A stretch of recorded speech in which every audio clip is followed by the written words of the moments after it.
Leo tarehe 14 mwezi wa 7 nimefanya ziara hapa Chanika mwisho, ziara ya kushtukiza. Sasa hivi ni karibia saa 5 kasorobo. Nimefika mahala hapa nikiwa na viongozi wa NEMC pamoja na jeshi letu la polisi. Mahala hapa ni kiwanda bubu cha kuzalisha plastiki, mifuko ya plastiki kama mnavyoiona, mifuko ya plastiki kwa ajili ya vifungashio. Mifuko hii ina madhara makubwa sana kwenye mazingira yetu.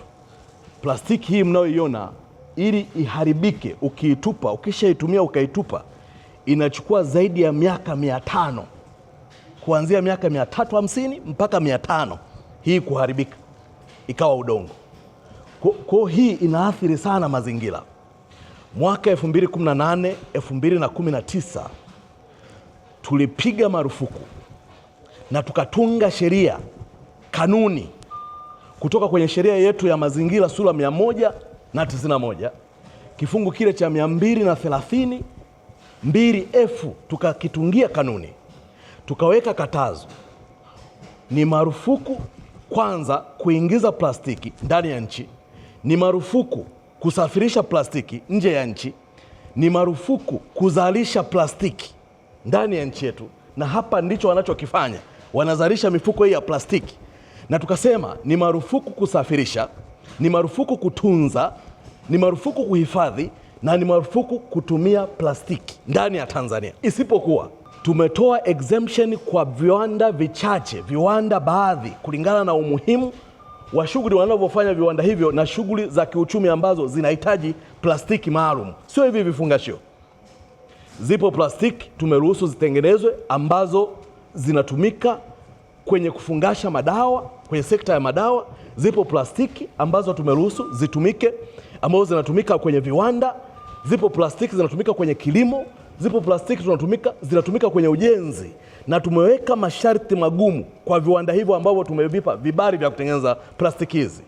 Kiwanda hiki kwanza hakijasajiliwa, ni kiwanda bubu na kinavunja sheria hiyo ambayo tumeiweka kwa ajili ya kuyalinda mazingira yetu.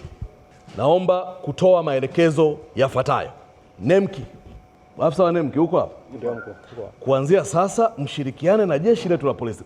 Mahala hapa kwanza pawe chini ya ulinzi, kwa maana vitu vyote hivi, kwa maana ya stoko yote iliyozalishwa hapa muihesabu vizuri, mpitie taratibu zenu zote za confiscate haya mambo.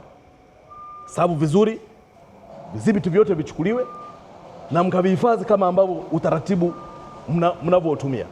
Lakini kuanzia sasa kiwanda hiki kifungwe, na wahusika kwa kutumia sheria yetu ya mazingira sura 191 kifungu kile cha 230 2F wachukuliwe hatua za kisheria, wafikishwe kwenye vyombo vya sheria, wachukuliwe hatua za kisheria. Nitoe rai kwa Watanzania wote nchi nzima, nitoe rai kwa Watanzania wote nchi nzima, yeyote anayefanya vitendo hivi vya kukiuka na kuvunja sheria na kufanya uharibifu wa mazingira kwa kutengeneza mifuko hii, yeyote anayetengeneza, yeyote anayetumia, yeyote anayehifadhi, yeyote anayesafirisha, yeyote anayeingiza ndani ya nchi, na yeyote anayesafirisha nje ya nchi, kwa maana ya kuimport na kuexport, sheria iko pale pale na nitawafikia kila mahala. Nitawafikia. Tumezitunga sheria, lazima tuzisimamie. Watanzania tumeshakuwa wengi. Tusipokuwa na utaratibu wa kufuata sheria tulizojiwekea, tutakuwa na nchi ya holela holela. Mambo haya ya ovyo hatuwezi kuyaruhusu. NEMC, chukueni hatua na nipate taarifa ya maelekezo haya.